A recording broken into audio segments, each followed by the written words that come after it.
सितंबर 2019 को जब बाढ़ चंबल में आई तब हम केवल 14 आदमी रुके थे, पूरा गांव खाली हो चुका था। जब 6 घंटे से क्या होगा, 3 फेज मोटर नहीं चलेगी, डीजल जलाना पड़ रहा है। लाइट कम, 1 बीघा फसल में 15 लीटर डीजल जल जाता है। 15 लीटर 1500 के ऊपर हो गया, 1500 के ऊपर हो गया। हाँ। तो 1 बीघा जमीन निकलती तो 2 पानी बनाने में 3000 रुपये बीघे का खर्चा आ गया। और आप किसको मुख्यमंत्री के रूप में देखना चाहोगे इस बार? कम से कम 2500 रुपया जो 500 रुपया घंटा 1 बीघा में 2500 काय करते हैं। वाले भी रोज रखा जाए 30 किलो की हमारे सामने तो करोड़ी लाल है, किरोड़ी लाल मिला। करोड़ी लाल मिला है हमारे। किरोड़ी लाल बीमा 2016 से प्रधानमंत्री फसल बीमा योजना लागू कर रखा है। न तो मुआवजा है न फसल बीमा है, सभी 90,000 रुपया दिया मात्र 10-20 आदमियों को, वरना सब किसान वंचित है। न तो किसी को मुआवजा और नहीं, आज भी इंतजार है, अभी भी देते हैं हम तो, लेकिन कोई। तो नमस्कार साथियों, आज मैं मौजूद हूँ ग्राम फतेहपुर में। जैसा कि आपको पता है, मैं हर गांव में जा जाकर वहाँ की समस्याओं पर चर्चा करता हूँ और किसान भाइयों से जो भी उनकी समस्या है उन पर बातचीत करता हूँ। लेकिन आज के जो गांव में आया हूँ, जो ग्राम पंचायत तो लाख से नहीं जान पड़ता है, तो यहाँ के ग्राम वासियों से जानकारी प्राप्त करेंगे कि कौन कौन से काम जो सरपंच के द्वारा कराए गए और उसके बारे में क्या कहना है आपका, और कौन कौन से काम जो शेष बचे हुए हैं। किसानों के से भी बात करेंगे, किसानों के कौन कौन सी समस्याएं हैं जिन पर वो चर्चा करना चाहते हैं और उन पर निवारण चाहते हैं। तो बात करते हैं इनसे। क्या नाम है आपका? मोती शंकर। तो मोती शंकर जी, जो गाँव में विकास का काम हुआ है सरपंच साहब के द्वारा, उस पर क्या कहना है आपका? बहुत अच्छा काम हुए जो कहीं से टंकी बना दी, बना दी, पानी के घर घर कहीं नल लगा दिया।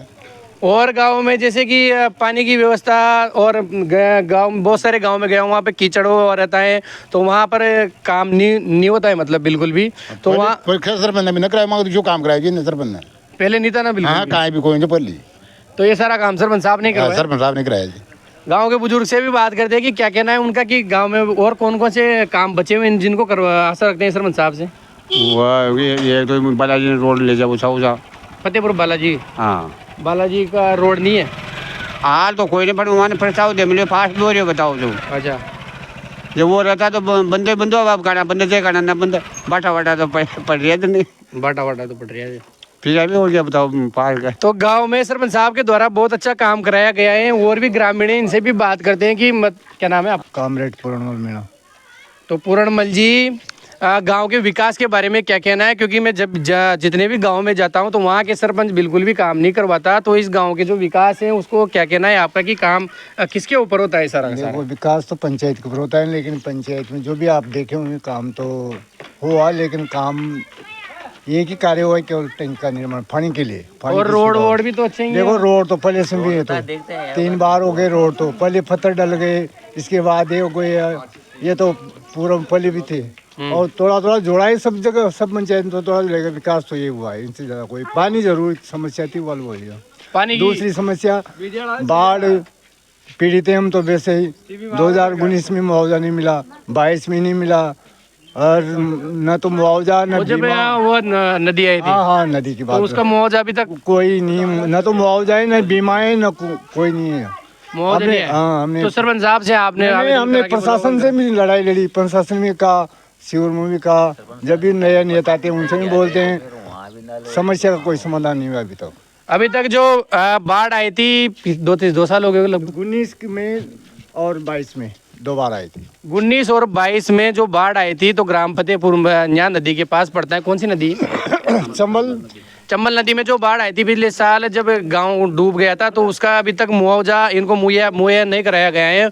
और मुआवजे से लेकर अभी तक मांग कर रहे हैं। सितंबर 2019 को जब बाढ़ चंबल में आई तब हम केवल 14 आदमी रुके थे, पूरा गांव खाली हो चुका था। पूरा गांव खाली था। 14 आदमी रुके थे, पूरे गांव 66 आदमी, 66 मकान क्षतिग्रस्त हैं। उनका केवल 90,000 रुपया दिया मात्र 10-20 आदमियों को, वरना सब किसान वंचित है। न तो किसी को मुआवजा और नहीं, आज भी इंतजार है, अभी भी देते हैं हम तो, लेकिन कोई लाभ नहीं है आज।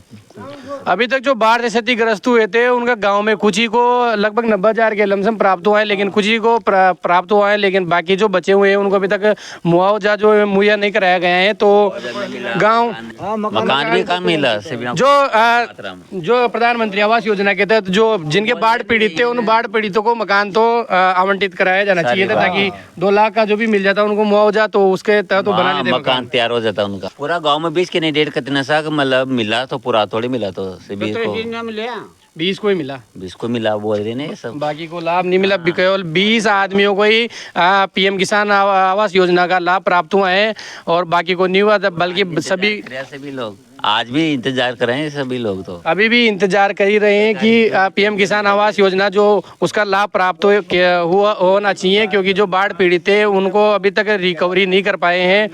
और गांव की कौन कौन सी समस्याएं जिन पर चर्चा करना चाहिए, तो किसान के तौर पर कौन कौन सी समस्या देख रहे हो अभी? अब किसान के तो ना तो बीमा, फसल बीमा 2016 से प्रधानमंत्री फसल बीमा योजना लागू कर रखा है, न तो मुआवजा है न फसल बीमा है। सभी तो फसल बीमा तो हर साल ही काटते हैं, लेकिन फसल बीमा काटते हैं, देता कुछ नहीं है। सरकारी में भी करता है, बैंक में भी करता है, कहाँ का भी। ये गांव के असली हकीकत है। यहाँ पर जब किसानों से बात की जाती है तो न तो बीमा मिलता है, बीमा हर साल काटा जाता है किसानों का, लेकिन बीमा मिलता ही नहीं है, मुहैया नहीं कराया जाता। और ये जमीनी हकीकत पे मैं बात कर रहा हूँ यहाँ पे किसानों से, क्योंकि बात पेपरों में करने से कुछ नहीं होता है। सरकार बोलती है कि सबको कि ये जमीनी हकीकत यही है कि किनको जो बीमा है, बीमा भी नहीं मिल रहा है किसानों को। किसानों के लिए 2700 रुपये गेहूँ का मूल्य कर दिया जाएगा, तो 2700 रुपये गेहूँ का मूल्य कर दिया जाएगा, लेकिन आप क्या 2700 रुपये में पूरा खर्च हो जाएगा क्या आपका पूरा? उसमें तो उनका खर्चा है। अब देख लो, हम तो डीजल पानी से खेती करते हैं, हमारी तो फसल ही नहीं पोसा रही। अब देख लो आप, आपको बता दूं कि CSCB जो संस्था है जो अपना मूल्य तय करती है अपने किसान भाइयों का, तो वो कहते हैं कि 1100 रुपये में 1 कुंटल पे बुआई कर देते हैं किसान भाई लोग। तो 1100 रुपये में क्या 1 कुंटल की बुआई हो जाती है क्या? नहीं। इसी संस्था के थ्रू अपनी जो कांटों का मूल्य होता है ना, MSP, तो MSP यही तय करती है कि इनका लागत आती है 1100 रुपये, और उसका 1.5 गुना करके 1.5 गुने के हिसाब से लागत तय करती है। तो दे पा रही है, ये नहीं दे पा रही हमको, नहीं हो रहा ना, नहीं हो रहा, इसमें नहीं पता। ये CSCB जो संस्था है आप देख लीजिए, क्योंकि किसानों की जमीनी हकीकत यही है कि 1100 रुपये कुंटल में कुछ नहीं। कम से कम 2,500 रुपये, 500 रुपये घंटा, 1 बीघा में 2,500 खाए कर जाए, वाले भी रोज रखा जाए। 30 किलो की बुआई हो जाती होगी, 30 किलो 30 किलो बुआ जा। और सबसे बड़ी समस्या है जंगली और पशु कम से कम 150 पशु हैं जो गाय हैं, लेकिन सरकार ने आवारा पशु घोषित करवा दिया। वो 150 हैं, फसलों में नुकसान बहुत भयंकर हैं, और आवारा पशु जंगली जानवर यहाँ भरपूर मार हैं। जो रात में पूरा गांव खाली होता है, खेतों में रहता है, औरतें रहती हैं यहाँ, पूरी मतलब आतंक। सरकार कि जो अगर MSP स्वामीनाथन आयोग C2+50 फॉर्मूला लागू कर देंगे तो देश की जो आर्थिक व्यवस्था है उस तहस नहस हो जाएगी। लेकिन जब इनकी बात आती है सांसदों की, तो पिछले 20 सालों में मतलब इन्होंने अपनी आय जो है 12 गुना इनमें आय की वृद्धि, लेकिन अपनी जो पिछले 20 सालों में किसान भाइयों की 1.5 गुना वृद्धि हुई है। तो ये जब बात करते हैं कि आर्थिक देश को आर्थिक नुकसान होगा, लेकिन जब ये खुद पर बात आती है तो आर्थिक नुकसान नहीं होता क्या देश? नहीं, उनके ऊपर तो होता है, किसानों के ऊपर आता है तो सब मार को भूल जाते हैं लोग। जब किसान की बात आती है सबको भूल जाते हैं, अपना आयु को दूनी बढ़ा लो, सब कर्मचारियों की आयु दूनी बढ़ा लो, उनका हो जाता है, लेकिन किसानों के नाम लेते हैं। और इनके जब से देश आजाद हुआ है, कभी कभार तो भाव ये भी रहता है कि जब किसी एक रिपोर्ट में मैंने देखा था कि अपने जो मक्का है, मक्का सन 47 में 8 रुपये किलो बकी थी, जो 2020 के किसी एक में देखा था कि 8 रुपये किलो बकी है। जबकि आप देख रहे हो कि अभी दवाइयों का भाव कितना बढ़ चुका है, सब चीज़ों का भाव बढ़ चुका है, लेकिन किसान की आय में कोई इजाफा नहीं हो पा रहा है। तो उस पर कहना क्या है कि जो भी C2+50 फॉर्मूला है स्वामीनाथन आयोग का, वो लागू होना चाहिए, ताकि उसके आधार पर किसान संतुष्ट हो सके और अपनी आय में बढ़ोतरी कर सके। वो आवाज़ ही आ रही है, लेकिन किसान धरातल पे नहीं आ रही है समझ। अभी कहाँ है स्वामीनाथन आयोग, लेकिन विचार है उनका, अब कब करेंगे हमारे पास तो इंतजार है कब आएगी। लागू ही नहीं करते ना, लागू नहीं करते हैं, बोलते हैं कि देश को आर्थिक नुकसान होगा। अरे देश को आर्थिक नुकसान तो होगा, लेकिन किसानों को तो कितना नुकसान हो रहा है, किसान की तो कोई बात नहीं। आज दवाइयों की कीमत बढ़ चुकी है, आप इलाज कराने जाओगे तो डॉक्टर 500 रुपये फीस लेता है, और पूरा खर्चा 3000 रुपए का बैठ जाता होगा। बिल्कुल सही है। कितना बैठ जाता है? ज्यादा। एक बार जाओ तो बताने 3000 रुपये अमूमन खर्चा जाता है। आ जाता है, इनसे भी ज्यादा आता है कर्जा। आप देख लो, गेहूं की बात करें 35 किलो बिकाई उड़ाई, 25 किलो बिकाई गेहूं, खाद, ट्रैक्टर का जुताई, बताओ कितना खर्चा है। और डीजल भी है। डीजल यहाँ तो नहर की व्यवस्था भी नहीं है, बिल्कुल नहीं है। यहाँ तो नहर की व्यवस्था नहीं है। भाई साहब कंसेशन में 6000 रुपये बीघा खर्चा हो जाए, किसान बढ़ता जा रहा है, कायम बाजार साल वार बटन। तो सरकार तो ये बोल रही है कि किसान समृद्ध कर रहे हैं, दोगुना आय कर रहे हैं, तो कहाँ दोगुना? नहीं है, धरातल पे कुछ नहीं है। इस धरातल पे देख लो आप, वर्तमान में कुछ नहीं है। किसान के नाम से, किसानों को तो देश आजाद होने के बाद केवल नहीं, प्लास्टिक का बोबा पकड़ा रखा है किसानों को। फुटबॉल बना दिया दोनों सरकारों ने कि इधर से भी लात मार लो इनको, उधर से भी लात मार लो, लेकिन प्लास्टिक का बोबा के अलावा कहीं विकल्प कोई नहीं किसान के पास। तो ये मोदी जी तो जब चुनाव में आए थे 2014 में, एक बात है जैसे 2014 में कांग्रेस सरकार जब अपने को बोनस देती थी 200 रुपए का, तो 2014 में 15 में सत्ता में थे, वो सरकार ने वो जो बोनस मिलता था वो भी बंद कर दिया सब। तो बीजेपी सरकार को फिर भी लोग इतना चाह रहे हैं कि सारे तो ये बीजेपी भाई ठीक है, तू मार कहाँ तक मारेगा, हम तो फिर भी तेरे साथ। लोगों का जज्बा देख लीजिए आपकी, मतलब कितना भी मारो लेकिन फिर भी लोग बीजेपी का ही नाम लेते हैं। और अगला मुख्यमंत्री के रूप में किसको देखना चाहोगे इस बार? देखो 7-8 कैंडिडेट बता रहे हैं। वो हमारे नहीं, आपका पसंदीदा? हमारे प्रश्न तो है, हमारे सामने तो करोड़ी लाल है। किरोड़ी लाल मीणा। करोड़ी लाल मीणा है हमारे। किरोड़ी लाल मीणा को क्यों, मतलब कैसे नहीं देखते हो आप? उनको जमीन से जुड़वा नेता है, हर चीज को धरने पे बैठ के काम करवाता है, जमीन में बैठ के काम करवाता है। उसके न तो राजस्थान में एक भी नहीं है। उसने किया था। हाँ भाई, जितने भी आंदोलन किया है ना उसने किया था। और आप किसको मुख्यमंत्री के रूप में देखना चाहोगे इस बार? मैं तो बालकनाथ को देखना चाहूँगा। बालकनाथ जी को क्यों? बालकनाथ जी को क्यों? नेचर आदमी है आप, क्योंकि आपने पिछला रिकॉर्ड भी नहीं देखा उनका। और ये तो बता रहे कि किरोड़ी जी जो 5 बार 4 बार सांसद, 2 बार सांसद, 4 बार MLA रहे, तो वो तो इतना प्रख्यात काम कर चुके हैं। लेकिन जो ये बालकनाथ जी वो नए हैं, तो किस रूप में, मतलब क्यों चाहते हो मुख्यमंत्री? चेहरा बहुत बड़ा चेहरा है उसका। बातें अच्छी हैं, बातें भी हैं, सकल से मतलब थोड़ी यार हो। फिर राजनीतिक में कर्म को तो देखो, कर्म का राजनीतिक जो आदमी के पास यार हो। करोड़ी का क्रम जानते हैं, किरोड़ी का क्रम तो जानते नहीं। देर से जमीन से जुड़वाए, आंदोलन 600 आंदोलन कर दिए राजस्थान में, इतना आंदोलन एक भी नेता ने किया था। और वो तो इतिहास में बता दो, वो तो जननायक है आज की तारीख में। इसलिए उनको हम चॉइस करते हैं कि भाई मुख्यमंत्री का चेहरा उनको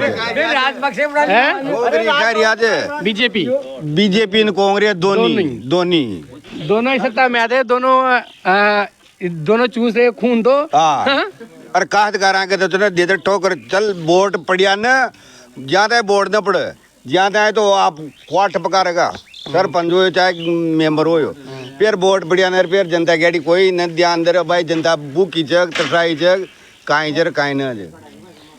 किसानों को तो बहुत बुरी स्थिति है। और इस साल का जो खाद लाए थे, वो खाद में क्या कौन सी चीजें साथ लगाई? काहे वो थैलियां लगाए थे, बोतलियां लगाए थे, जगह पीर खेत में मर जाए जो कहता अपन। तो बात करते हैं कि हम खाद सस्ते में मुहैया करा रहे हैं, तो कितने का 1100, कितने का DAP कितना है? 1350 रुपए का। और कितने का पड़ा टोटल?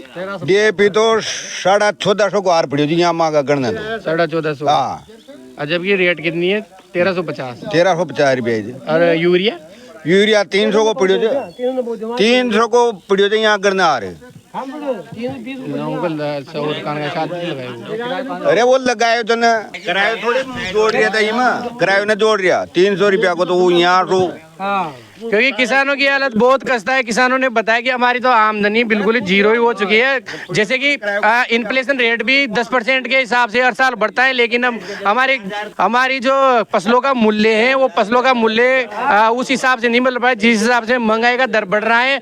और क्योंकि आप देख रहे हो कि सरकारी जो कर्मचारी होते हैं, सरकारी कर्मचारियों की तनख्वाह भी जब से देखा जाता है 200 गुना बढ़ चुकी है, लेकिन हमारे किसान भाइयों की तो केवल 21 गुना में वृद्धि हुई है। तो किसान भाइयों का कब आप लोग, क्योंकि इनका क्या खर्चा नहीं होता, इनका क्या कुछ नहीं होता, इन पर क्यों नहीं बात की जाती? इसीलिए यहाँ के किसानों ने जो समस्या बताई उस समस्या पर सरकार को ध्यान देना चाहिए और सरकार को किसानों की जो MSP की मांग है उस मांग को पूरा करना चाहिए, तभी देश का भला हो पाएगा। ऐसे नहीं कि 2700 रुपये वृद्धि कर दे और 12,000 रुपये की रेवड़ियाँ देने से कुछ नहीं होने वाला, क्योंकि 12,000 रुपये से कुछ भी नहीं होता। 12,000 रुपये क्या होता है? 12,000 रुपये कुछ भी नहीं होता। 12,000 से क्या होता है? 12,000 आज की महंगाई देखो आप, महंगाई तो देखो 12,000 रुपये हर साल 10% की रेट से इन्फ्लेशन बढ़ता है, महंगाई दर 10% की रेट से बढ़ती है। आज वो 100 रुपये की है तो 110 में मिलेगी अगले साल। मेडिकल में भी यही हाल है, मेडिकल में तो इससे ज़्यादा महंगाई दर बढ़ रही है। तो उसी हिसाब से जब अपने गेहूं का दाम प्राइस ये बढ़ेगा तभी हम किसान संतुष्ट हो पाएंगे और तभी किसानों का भला हो पाएगा। आपको MSP स्वामीनाथन है वो तो दूर की बात है, लेकिन पहले किसानों को जो नहरी तंत्र का पानी हो, नहरी तंत्र तो गाँव में सुदृढ़ीकरण किया जाए और गाँव तक पहुँचाया जाए। तो इनका हाल जान दे कि कितना डीजल जला लेते हैं 1 बीघा फसल को में। कम से कम 1 बीघा फसल में 15 लीटर डीजल जल जाता है। 15 लीटर 1500 के ऊपर हो गया, 1500 के ऊपर हो गया। हाँ। तो 1 बीघा जमीन निकलती तो 2 पानी पिलाने में 3,000 रुपये बीघे का खर्चा आ गया। तो मोदी जी 1500 रुपए का तो इनका डीजल हो गया और आप बोल रहे हो आपकी जो CSCB संस्था है वो बोले कि 1100 रुपए में किसान 1 कुंटल की बुआई कर लेता है। तो कहाँ कर लेता है, कहाँ से आप वो तय करती हैं, ये बता दो मेरे को। तो ये किसान भाई ये कहाँ, फतेहपुर के निवासी, क्या नाम है आपका? ब्रजमोहन मीणा। तो मोदी जी से कहो कि जो CSCB संस्था है आपकी 1100 रुपए किस बेस पे तय करती है? 1100 रुपये से थोड़ी पड़ेगा, यहाँ गुजार थोड़ी चलेगा। तो 1100 रुपये से यहाँ तो 3,000 रुपये बीघे होती हो गया। अब इसमें नर इलाका नहीं है, डीजल की खेती है, डीजल की खेती से जो फसल तैयार कर रहे हैं, कमांड इलाका है। 3 किलोमीटर ज़्यादा से ज़्यादा बता रहा हूँ, 3 किलोमीटर या 2 किलोमीटर में नर इलाका है। तो वहाँ से नर ज्वाइंट हो जाए इस गाँव के लिए तो बहुत अच्छा रहे, तो काश्तकार कमा के खा सकते हैं। जानवरों का है यहाँ सूर रोज जानवर सब यहाँ तो फसल को करते जो खा जाते हैं इसको। पानी की व्यवस्था तो वही जानी चाहिए क्योंकि पानी तो जरूरी है। 2 किलोमीटर से नहर का ज्वाइंट हो जाए तो ये काश्तकार सुखी रहेगा, डीजल से बर्बाद नहीं होंगे। गांव में लाइट मोटर वोटर लगी हो तो कितने घंटे आती है लाइट आती है? अभी 6 घंटे से ज्यादा लाइट नहीं देते हैं। 6 घंटे से लाइट से क्या होगा? जब 6 घंटे से क्या होगा, 3 फेज मोटर नहीं चलेगी, डीजल जलाना पड़ रहा है। लाइट जो 6 घंटे आती है वो भी बार आधा घंटे में ट्रिप वो आती है, वो ट्रिप हो के आती है। और ये बच्चों के पालेंगे, डीजल जलाएंगे, क्या करेंगे? खेती करेंगे, क्या करेंगे? ये 3-4 व्यवस्था तो करी दो। नर ज्वाइंट होना चाहिए नर की। हाँ, 2 किलोमीटर से नर ज्वाइंट होना चाहिए। 2 किलोमीटर इलाका पड़ा, 2 किलोमीटर से नर दूरी है। नर ज्वाइंट हो जाएगी तो ये गाँव शिक्षित हो जाएगा ना। भूख मरी चाह रही है यहाँ पे। तो ये बच्चे को पढ़ाएगा कि उसको खिलाएगा, क्या करेगा? उसमें फसल ही नहीं हो रही। फसल होती है 2 बोरी बीघे की, 2 बोरी 1.5 बोरी, तो 1.5 बोरी जानवर खा जाते हैं। और उसमें 3,000 रुपये बीघे का डीजल जला रहा है 1 बीघे में। तो कैसे उसमें निकलेगा कि ज्यादा से ज्यादा 2 कुंटल 1.5 कुंटल सरसों, और सरसों को 1.5 कुंटल में खर्चा में पूरा हो गया तो बच्चों को कैसे खिलाएगा, कैसे पढ़ा लिखाएगा? तो ग्राम फतेहपुर में जो नहर का सेंक्शन बताऊँ है आधा 1 किलोमीटर का ज्यादा नहीं है नहर का। जो नहर, क्योंकि किसानों को ये सुविधा तो करवा दो कि पानी तो टाइम पर पहुंचा दो, पानी तो पहुंच ही जाना चाहिए। और इन्होंने बताया कि जो लाइट की समस्या है, लाइट को बढ़ा के 10 घंटा कीजिए और लाइट दिन में दीजिए, रात में नहीं। रात में आदमी जाएगा कहाँ? एक नदी में डोब में क्षेत्र आ रहा है, ये नदी का पानी आता है तो पूरा गाँव बाहर निकल जाता है, या कुछ भी नहीं बचता है। ये रोड ऊंचा होना चाहिए। रोड में इलाका ऐसा है कि गांव के चारों में टापू बन जाता है, चारों में पानी निकलता है, पानी आ जाता है। कौन सा रोड ऊंचा होने? ये अपना मेन रोड आ रहा है ना, तो यहाँ से 2 किलोमीटर ऊंचा हो जाएगा ना तो ये पब्लिक बाहर निकल जाएगी। हमारी जमीन जपाई आवागम का संवर्धन नावा बंद कर दिया लोगों ने डायरेक्ट नहीं है। और तो आवागम को कहाँ घूम क्या होगा? या तो बड़ो से इटावा घूम के यहाँ सामने आना पड़े या फिर कापरेनो उतारना पड़े। इसलिए हमारी मांग है कि हेडलाइन के समीप लिंक रोड निकला जाए ताकि हमारा आवागमन बना रहे। क्यों अभी नदी में पानी आता है ना, जो बरसात का गेट खोलते हैं बैराज का, तो ये 2 क्षेत्र में आ रहा है, चारों में गांव के पानी हो जाता है, रास्ता निकलने में नहीं रहता है। कौन सा गांव पड़े? जपायता में। जपायता में जमीन, जैसा कि इन्होंने बताया कि जमीन जपायता में और बीच में आती है चंबल नदी, और चंबल नदी आने के कारण इनको कम से कम अगर इनका सीधा लिंक रोड नहीं बनाया गया, सीधा नाला नहीं दिया गया तो 50-60 किलोमीटर इनका खेत पड़ेगा। तो इनका जो इनकी मांग है कि अपने तो ये जो हेडलाइन निकल रही है वो हेडलाइन में से लिंक रोड निकाल दिया जाए ताकि ये किसान अपने खेतों खेतों की बुआई जपायता में जाकर कर सकें। और जैसा कि इन्होंने बताया कि जो लाइट की जो व्यवस्था कमी हो रही है और कौन मेन तो ये रोड वाला गाँव वाला जब इनका गांव में जब नदी उफान पर आती है तो नदी के उफान में आने से जो रोड है, जो मेन रोड है गांव का, वो मेन रोड डूब जाता है, पूरा गांव टापू बन जाता है। तो इनकी मांग है कि जो रोड है वो रोड अगर ऊंचा उड़ जाए तो रोड डूबे नहीं, और अगर रोड नहीं डूबेगा तो ये गांव जब भी नदी आएगी तो गांव खाली करके ये निकल के तो चले जाएंगे कम से कम। निकलना ही बड़ी मुश्किल होता है, तो रात में जाके बिस्तर लेके जाना पड़ता है। जो हेड लाइन है ना उधर वहाँ जाके दूर गाँव में जाके नाइट रहना पड़ता है, जहाँ तक पानी नहीं बार तो डूब चुका पूरा गाँव। कितनी बार? हाँ, कम से कम 8-10 बार, ये पूछ लो इसे। 8-10 बार। हाँ, हर बार इसका बोरी बिस्तर बांध के बच्चों को लेके और वहाँ रहना पड़ता है दूसरे के मकान में, किसी के कोई रिश्तेदार के घर पे कोई कहाँ पे। तो ये रोड नाला ऊंचा उड़ जाना चाहिए हमारे गांव का 3 किलोमीटर का।